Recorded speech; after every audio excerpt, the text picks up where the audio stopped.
Exercise 2.1 second sum. A man has 532 flower pots. He wants to arrange them in rows such that each row contains 21 flower pots. Find the number of completed rows and how many flower pots left over. First question என்னன்னு understand பண்ணிக்கோங்க. ஒருத்தவன்ட்ட 532 flower pot இருக்கான். அவன் ஒவ்வொரு ரோலையும் 21 flower pots arrange பண்ணணுமா. Okay, this is the question.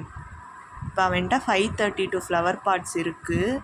எத்தனை row அவன் கம்ப்ளீட்டாக arrange பண்ணிவிட்டு எத்தனை ரோ அவன் கம்ப்ளீட்டாக அரேஞ்ச் பண்ணியிருக்கான், அது போக அவன்கிட்ட எத்தனை ஃப்ளவர் பாட்ஸ் மிச்சம் இருக்குதுன்னு கேட்குறாங்க, கம்ப்ளீட்டாக அரேஞ்ச் பண்ணது போக.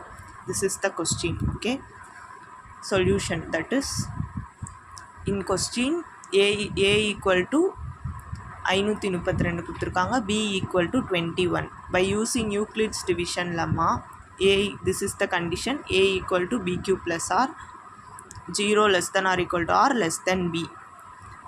For given A equal to 532, substitute this equation. A equal to 532 equal to 21Q plus R. This is the division.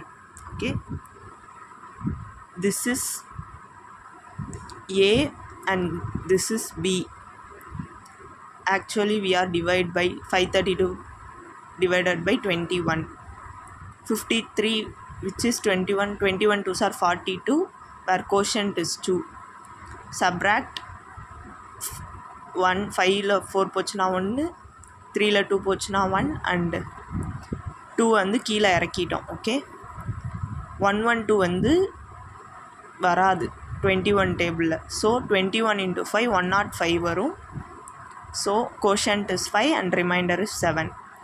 So this is the answer. Number of completed row is 25 and number of pots left over is 7 pots. அவன் இந்த 532 flower பாட்ஸை வச்சு 25 rows கம்ப்ளீட்டாக arrange பண்ணிட்டான். அது போக மிச்சம் இருக்குது 7 pots. This is the question and this is the answer. Okay.